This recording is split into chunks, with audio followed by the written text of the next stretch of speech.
നമസ്കാരം. നടിയെ ആക്രമിച്ച കേസിലെ സുപ്രധാന തെളിവായ മെമ്മറി കാർഡുമായി ബന്ധപ്പെട്ട അന്വേഷണ റിപ്പോർട്ടിൽ പ്രതികരിച്ച് മുൻ justice B. Kamal Pasha, memory card നിയമവിരുദ്ധമായി പരിശോധിച്ചെങ്കിൽ ഗുരുതര തെറ്റാണ്.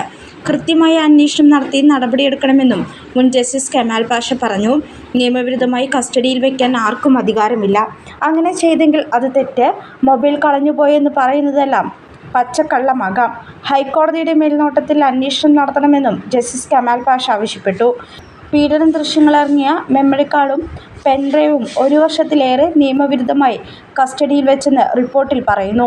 മെമ്മറി കാർഡ് സീൽ ചെയ്ത കവറിൽ സൂക്ഷിക്കണമെന്നാണ് നിയമമെന്നിരിക്കെയാണ് ജസ്റ്റിസിന്റെ ഭാഗത്തുനിന്നു തന്നെ ഗുരുതര വീഴ്ച വന്നിരിക്കുന്നത്. കോടതി ജീവനക്കാരുടെ മൊഴിയിൽ ജസ്റ്റിസിനെതിരെ ഗുരുതര പരാമർശമുണ്ടെന്ന് റിപ്പോർട്ടിൽ പറയുന്നു. ബെഞ്ച് ക്ലർക്ക് മഹേഷ് മോൻ്റെയും പ്രോപ്പർട്ടി ക്ലർക്ക് ജിഷാദിൻ്റേതുമാണ് മൊഴി. മഹേഷ് നിയമവിരുദ്ധമായി മെമ്മറി കാർഡ് പരിശോധിച്ചത് ജസ്റ്റിസിന്റെ നിർദ്ദേശപ്രകാരമാണെന്നും കണ്ടെത്തിയിട്ടുണ്ട്.